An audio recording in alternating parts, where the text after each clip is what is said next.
Hello and good afternoon. Welcome to this live webinar, which is titled UK Equities, a fantastic hunting ground for long-term growth investors. This is a 50-minute program brought to you by Citywire and the team behind Baillie Gifford's UK Growth Trust. My name is Amy Maxwell. I'm from Citywire and I'll be presenting today's broadcast. Today we'll be joined by our guest, Milena Mileva, co-manager on the Baillie Gifford UK Growth Trust, which she runs alongside Ian McCombie. Milena will be helping to dispel some of the myths around investing in the UK equity market at the moment and explain why it is a fantastic hunting ground for long-term growth investors. She'll also provide an update on the health of the underlying businesses she invests in, as well as the rationale behind a recent divestment. Okay, welcome, Milena. Thanks for joining me today. Thanks very much, Amy. Good to see you. Good to see you too. Now, there's been some criticism of late that the UK stock market has struggled to attract and retain growth companies that really excite investors. Is this a view, do you think, that you agree with? And what changes are you seeing in the market that truly reflect an economy fit for the 21st century? All right.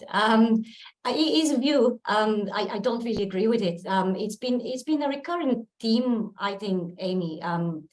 I've been asked this question before.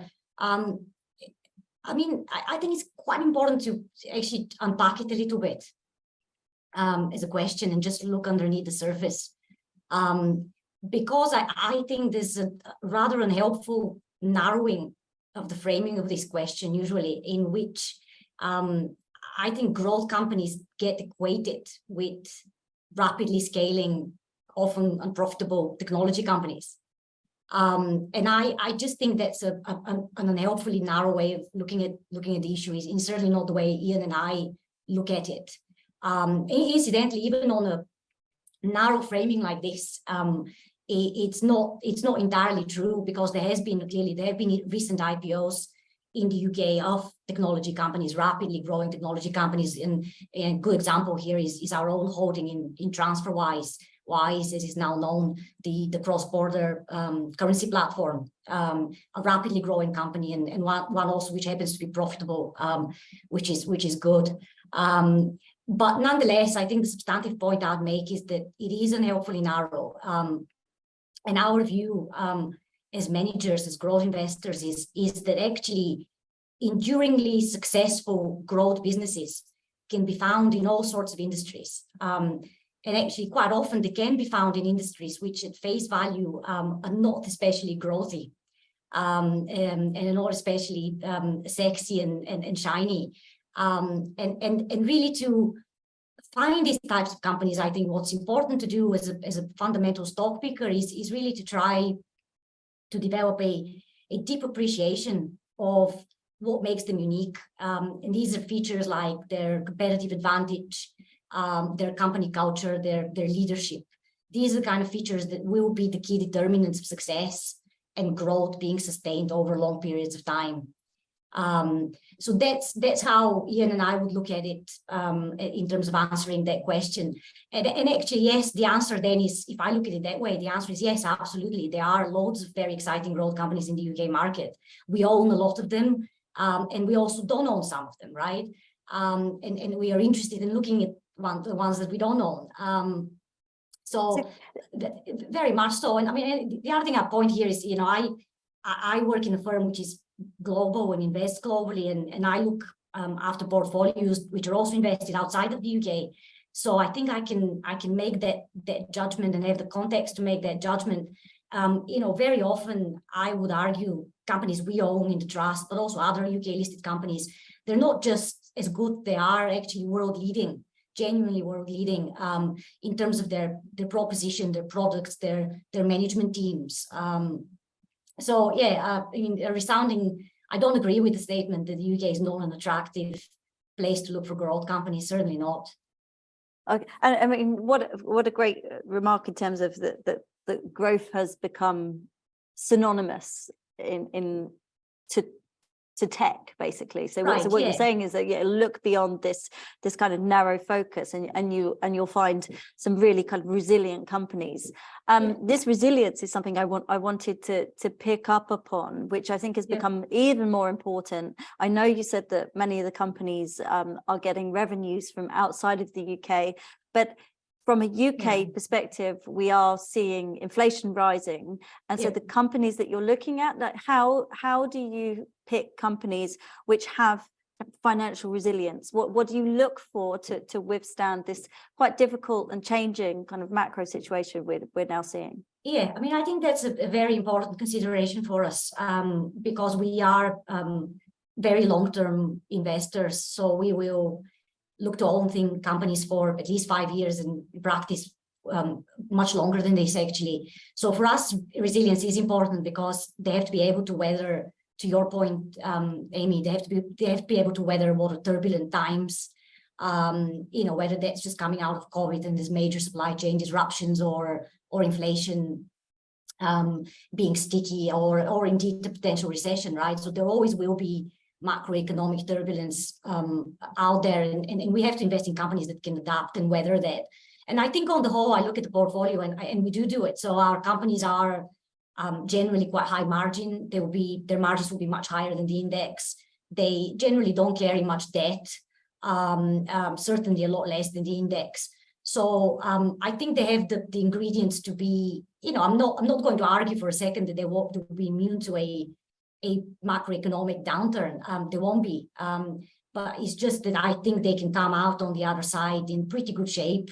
And actually, hopefully, some of them actually capitalize on weakened competition, which might not be as financially resilient. So I'm pretty confident on the whole. And there will be exceptions, but on the whole, I think the portfolio is fairly financially resilient, and looks quite strong from that perspective. Okay, now could we delve into the portfolio a little more and talk about some of the names that you've really got some conviction behind? Games Workshop is the creator of the popular fantasy game Warhammer. It's in amongst the trust's top 10 holdings. Now, can you explain where you see the growth potential here? Yeah, certainly. It's one of our top holdings now, Games Workshop, and I think just important maybe to set the scene a bit in terms of philosophically, this company is very aligned with what we're trying to do as long-term growth investors. And by that, I mean, it has an incredibly strong competitive position, I think. There's a very strong core franchise there, which has been nurtured over many decades, and has a customer base which is incredibly loyal and passionate about their hobby. So I think that's for me, that's a very strong starting point for this company, and it's certainly reflected in the financials. I mean, we're talking about financial resilience. Games Workshop is a company that has exceptional margins and returns, and from that point of view, is very positioned to really adapt and weather difficult times. And it's also a company, I think, culturally that's very aligned in terms of its very long-term minded company culture. Which I think is very important for its success, is the reason why it's been so successful over the years. The growth potential, specifically to your point, Amy, is multifaceted, really. I think one of the reasons why we are especially enthused about Games Workshop now is that we think the growth opportunities is not only significant, it's also one that's expanding, right? And we certainly don't think that's being reflected in the valuation. So I think it would be a very worthwhile investment, hopefully for shareholders. And there's a few things to touch on here. I mean, I think a bit of a perception with Games Workshop that it was a pandemic beneficiary. So there's a concern around, well, will the growth last coming out of the pandemic and whatnot? And it's certainly a view I don't share. It's not entirely incorrect, I think. I'm sure there were many people that got back into the hobby and rediscovered their passion for the hobby during the pandemic. Maybe people that used to play it as children and came back to it when they had the space and the time during the pandemic. But that view ignores the fact that the growth drivers for this company have been there for a very long time. They've been in place for, way before the pandemic started. And certainly a big part here, I think the management team has had a big role to play in how the company has improved, really, I think, in many ways, to be able to capitalize on growth. They've become much more open and attentive to the community of customers they have. Their product innovation efforts have really improved, really stepped up. The cadence with which they launch new products is now much quicker. Their marketing is improved and their go-to-market is improved. Importantly, this is actually quite an important point for these companies. They've really become a lot more deliberate about reducing the barriers to adoption and to people coming into the hobby. It's a huge fictional universe, Warhammer, and the game is quite complex and quite involved. And when people come into it for the first time, it can be quite daunting. So I think the company's really made some strides in trying to kind of reduce some of these friction points and make it kind of more user-friendly and easier for people to get involved. So I think the growth drivers have been there prior to the pandemic. I mean, the bit that I find exciting about Games Workshop, you were talking about the UK economy earlier, Amy, before we got live. I mean, Games Workshop's opportunity is not just in the UK, it's a genuinely global growth opportunity, right? And I think that's very attractive. They've already had considerable success in the US, which is clearly quite a large market. I think hopefully they're getting to a point of sort of critical mass in terms of brand recognition, and that will probably, hopefully that would mean they can grow for quite a long time in this large geography. But also they are increasingly starting to think about further afield in the Far East and places like China, places like Japan. So there's a very interesting international expansion aspect to the growth here. And then the other thing which is very exciting is the fact that this company has just a staggeringly rich pool of intellectual property. A few companies out there have that, I think. And they are, I think, being, again, a lot more deliberate and ambitious about showcasing that intellectual property outside of their core business, which is the tabletop game, and into new areas in media, in video games, in movies, in TV and whatnot. So, I mean, people might have heard, last year they announced a partnership with Amazon, for example, to develop a TV series which would showcase some of the aspects of the Warhammer IP. So wow, so lots of spin-off kind of opportunities. Yeah. I mean, I think it needs to be executed well, because obviously there is a risk if that's not the case, that they cause damage to their core business, which is clearly very valuable.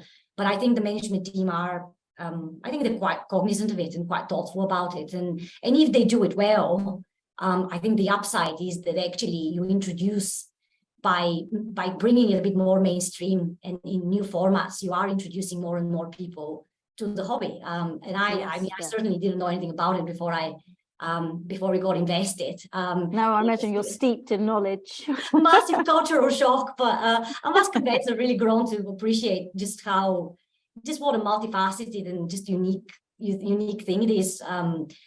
Because it's not only just books and people painting figurines, people playing the game, potentially people seeing things on TV. It's a very multidimensional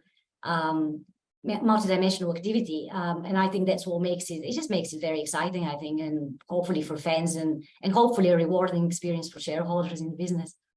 Excellent. Okay, well, let's move on to another potential kind of surprising top 10 holding. Well, I suppose the surprising thing here is the resilience of the luxury sector across the world, really. So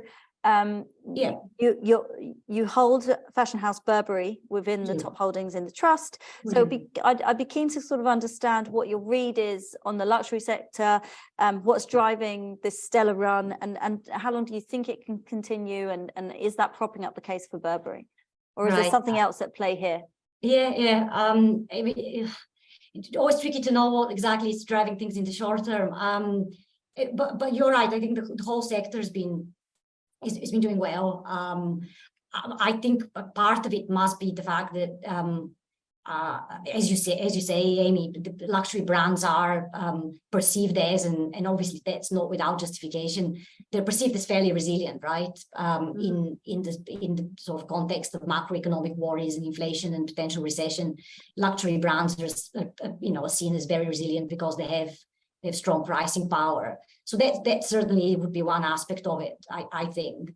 I mean, the other aspect of it would be they are primarily physical retailers. So they clearly suffered during COVID. Both their own stores and their wholesale networks were clearly, out of action. But obviously on the other side, they're now benefiting from it, from reopening. And especially in China, actually, because China is a very important growth market for this industry. And clearly we've had some pretty severe and prolonged lockdowns in China. So that's been a headwind for the industry, but that now is basically reversed. So I think that these are probably the reasons why they've been doing well. I would argue that the more important issues as ever are the longer term issues. I mean, these are the things that we would think about much more than what's happening post-COVID, because these things are coming out of the wash. It's more around what can hurt growth and what can derail growth over the longer term, and conversely, what can help growth in this industry over the long term. I think that's what we are more concerned about than anything else. And Burberry, I can speak about Burberry because that's the one we hold of all the luxury goods companies. It's the only really British heritage brand, which we held for a while. It's gone through its ups and downs, I think it's fair to say. It's probably quite an interesting juncture at the minute we would argue Burberry, and we'll see how things go.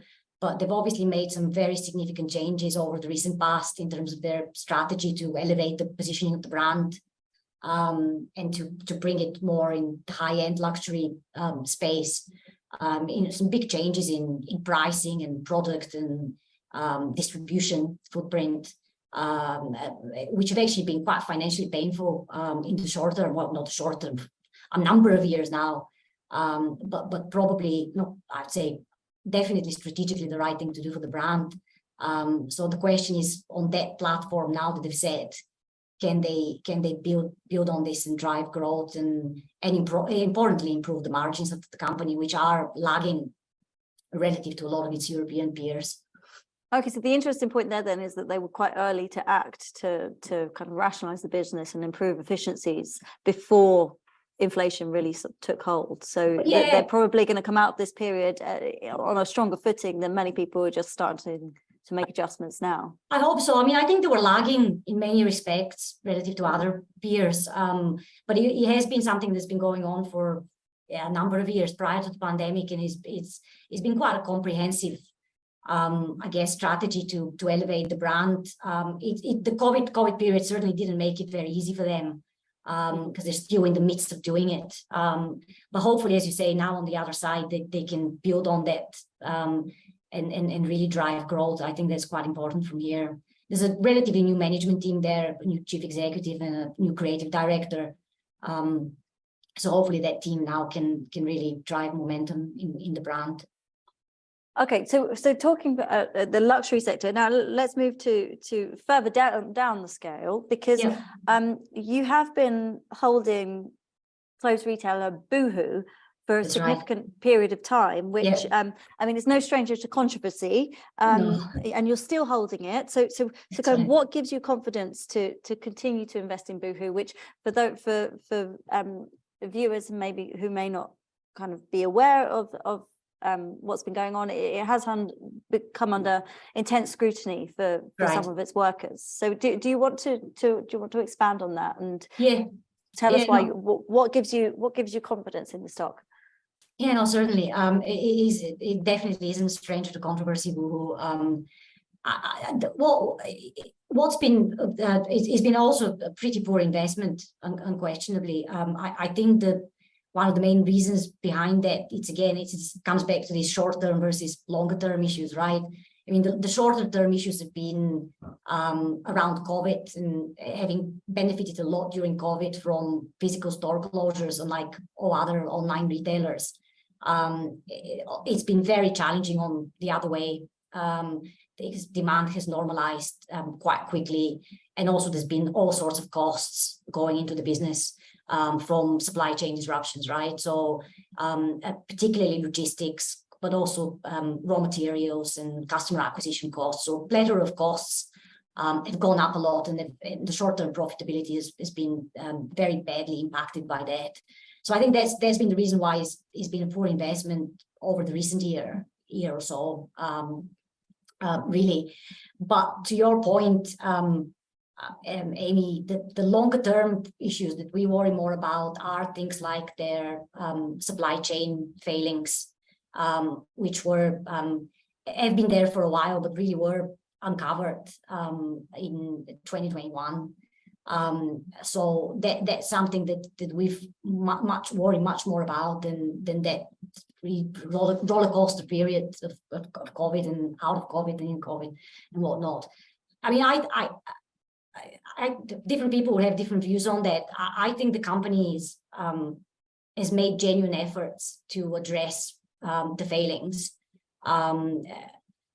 Now, is the job kind of done? No, it's not. And it's our job to kind of assess continuously whether their commitment is still there.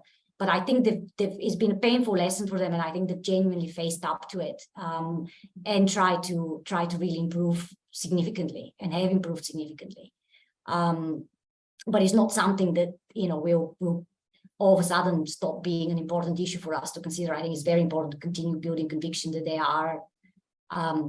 are making genuine improvements, and that the culture, which historically has been perhaps too aggressively focused on growth and too kind of relentless in that pursuit of growth, and that's come at a cost to other very important things and other important stakeholders.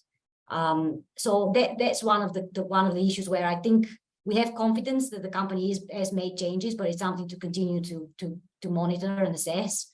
I understand that you were one of the first investors in Boohoo. So maybe you could talk to us a little bit about the duty maybe you feel as a long-term shareholder in stewarding that company through sort of difficult times. I think the duty is there because it has been a very successful company, and it has the ingredients to continue being a successful company, but it won't be unless it addresses some of these issues. So I think our duty is most definitely there. No company will be perfect, but there are there are areas where companies really need to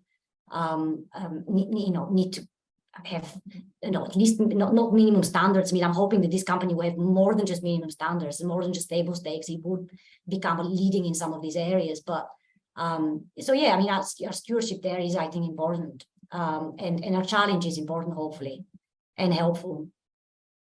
Okay, and again, on the flip side of, I mean, that's the kind of the from an ESG perspective, that's kind of the social story, isn't it? About how you treat your workers and the impact of fast fashion. On the flip side, if we're looking at this through kind of an ESG lens, you're holding another company, Volution, which is quite big in terms of quite integral to meeting sort of net zero targets. So do you want to talk to us a little bit about Volution? And I understand it has a commitment to sort of healthy indoor air. So how did you find this company, and how is it kind of faring as an investment? Yeah, it's another company we've owned for a while. My colleague Ian was the first person that kind of scouted it out as an idea. It's a manufacturer of ventilation products, and really it's got a very broad portfolio of products. Some of them are fairly simple things like extractor fans, and some of them are fairly complex ventilation systems. But you are right. One of the key attractions here, in terms of that organic growth prospect for the company over the longer term, has been favorable regulatory tailwinds because of climate-related issues, which governments everywhere in the world are recognizing and is important to tackle. And the company's product portfolio is well positioned to help with, for instance, just improving energy efficiencies in buildings, to be able to tackle carbon emissions. So it is certainly an interesting company from a point of view. It has that hopefully long-term tailwind of a favorable regulatory backdrop and the portfolio that's well positioned to exploit that. It's also quite an acquisitive company. It's very cash generative, so it supplements the kind of organic product development with M&A, and it has been making acquisitions in areas that help with energy efficiencies, for example. And in terms of using in terms of cash generation, is that because it's tied to contracts in terms of servicing contracts around the ventilation, or where is that recurring revenue kind of seen? Or yeah, but it's not necessarily recurring revenue. It's just quite a cash generative business. It doesn't really. It's not so much the recurring revenue, but it's just quite a cash generative, profitable business. It's not really an issue around recurring contracts and things like this. Okay, and now we've focused quite a lot on companies within the portfolio, and an important discipline as a manager is also when to know when to let go of businesses. So one stock you've recently sold is I believe is online food delivery app Just Eat. So it's deemed to be fairly successful in the UK. So, and obviously benefited from a huge upswing in demand during the pandemic. So has it now run out of steam for you guys? What's the story there? Yeah, I think that's kind of it goes back to the Boohoo discussion earlier on. It just it's quite tricky to distinguish between shorter term and longer term issues sometimes, but it's important to try to do so. And I think with Just Eat, it would be fair to say we just lost conviction on some of the longer term potential for this company. And there's just really a confluence of different factors there. It is just the outlook of the profitability for the industry longer term, the competitive position of the company in some important markets, and also to a large degree management and capital allocation. I mean, they made quite a large acquisition in the US of another business called Grubhub, which is where we actually reduced our holding on the back of that acquisition, which we weren't sure about at the time. And I think it's fair to say it's proven to be quite a value destructive transaction. It hasn't worked for them for a variety of different reasons. So it's a confluence of different factors, but it was more around the longer term prospects rather than that shorter term dynamic around post-pandemic normalization. And you said the sector in general. Do you mean the sort of food delivery app sort of sector, or where would you kind of place a company like Just Eat? Basically in the food delivery industry, which has gone through a few iterations over time. But I think is that conviction that it would be a fairly profitable market over the longer term. I think we've lost that a little bit. Okay. Would you say the market is now quite saturated then? There's an element of that too, though clearly the market is expanding outside of just restaurant delivery to other areas. I mean, groceries and whatnot. So I wouldn't say it's definitely saturated, but parts of it I think probably are, yes. Right. Okay. Excellent. Okay. Well, we've reached our half an hour on the Q&A here. So I've got some questions that have come up during that discussion in the Q&A thread here. So I'm going to rattle through a few of these questions and to our listeners, to our audience out there, please, if you've still got a question, it's not too late. So put it into the Q&A box and we can get through them. So we've got a question here.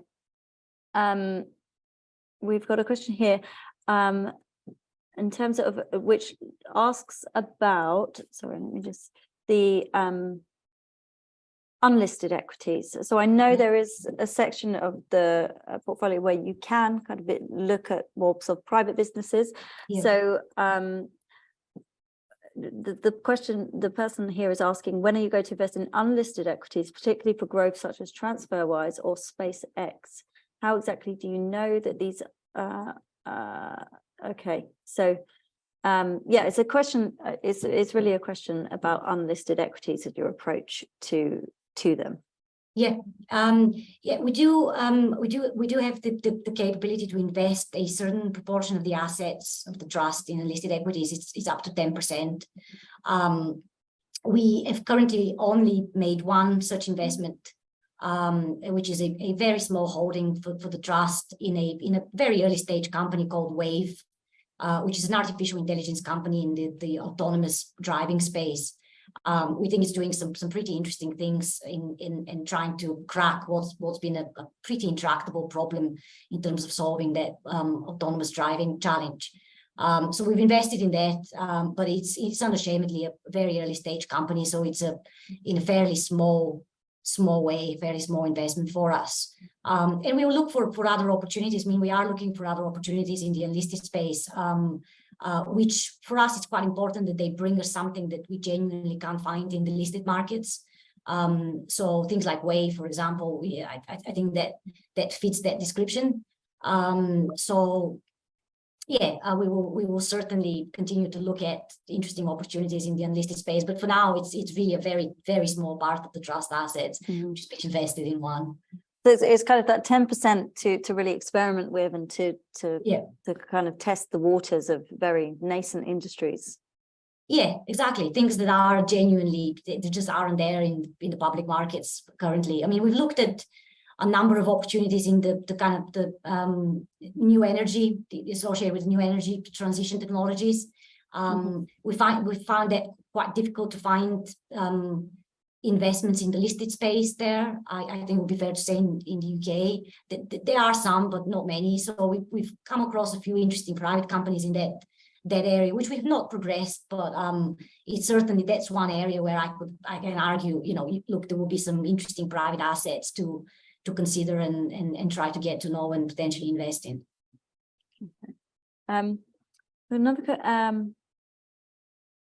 So how do you determine what constitutes as growth? How do you know these companies are growth companies? Okay, so we touched upon this slightly at the beginning, where we talked about financial resilience, but maybe we can drill down a little bit deeper into your definition of growth and how you really spot that in the market.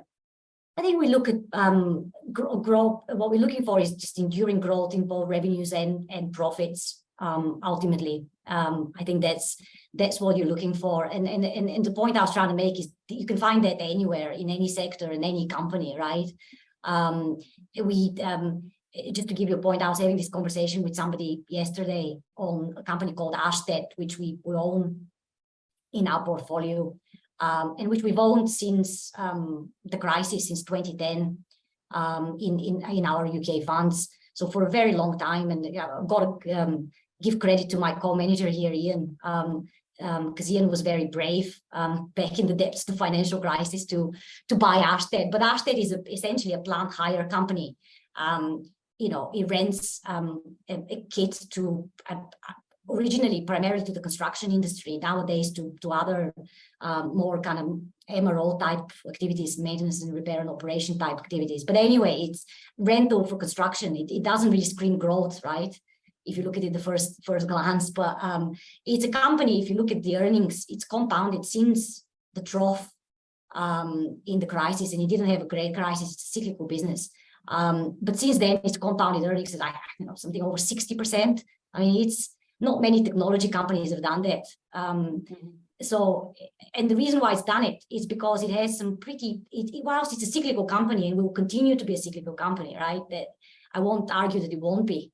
There are some very powerful structural tailwinds for this business. The shift from renting to owning equipment in the US, for example, has been a powerful structural tailwind for this company. But more importantly, actually, just its competitive advantage and business model is very strong, and is probably becoming stronger, incidentally. So that's allowed it to gain a lot of market share.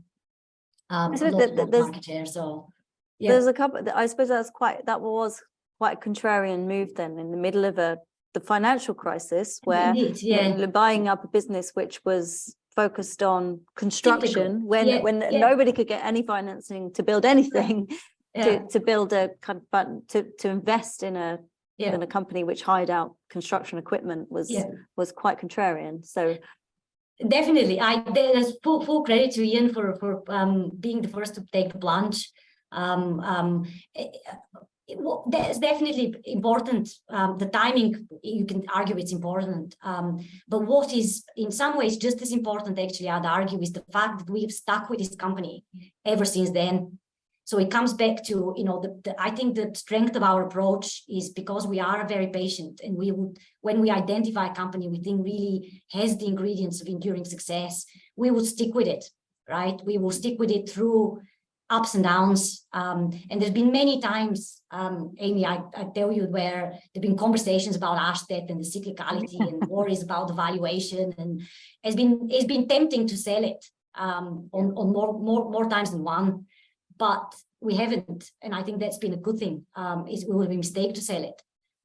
So I think it's that patience, let the growth compound over time. That's what's valuable here.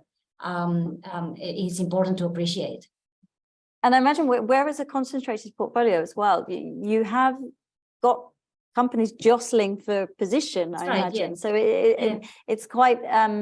Can you explain to me a little bit about how you keep the portfolio so concentrated? And I mean, we've heard a story of when you realized it was time to sell, but how do you, I mean, what is the process for ensuring that the ideas are fully meeting the requirements of the trust, and it's not time to kind of swap one in? And how do you protect the conviction? I think it's very important for us that to remain quite committed to this idea generation process, and to make sure we really do have a kind of very healthy flow of new ideas coming in, because if you see our inbuilt bias is that we are very long-term and very patient, which I think is great. But you have to make sure that there is this constant competition for capital, and that you don't remain complacent. So I think we need to, and we work as a team in our team quite hard to make sure, and everyone does, to make sure that there is this kind of emphasis on new ideas and people bringing new interesting companies to us to look at. So it is an important part of the process. Okay.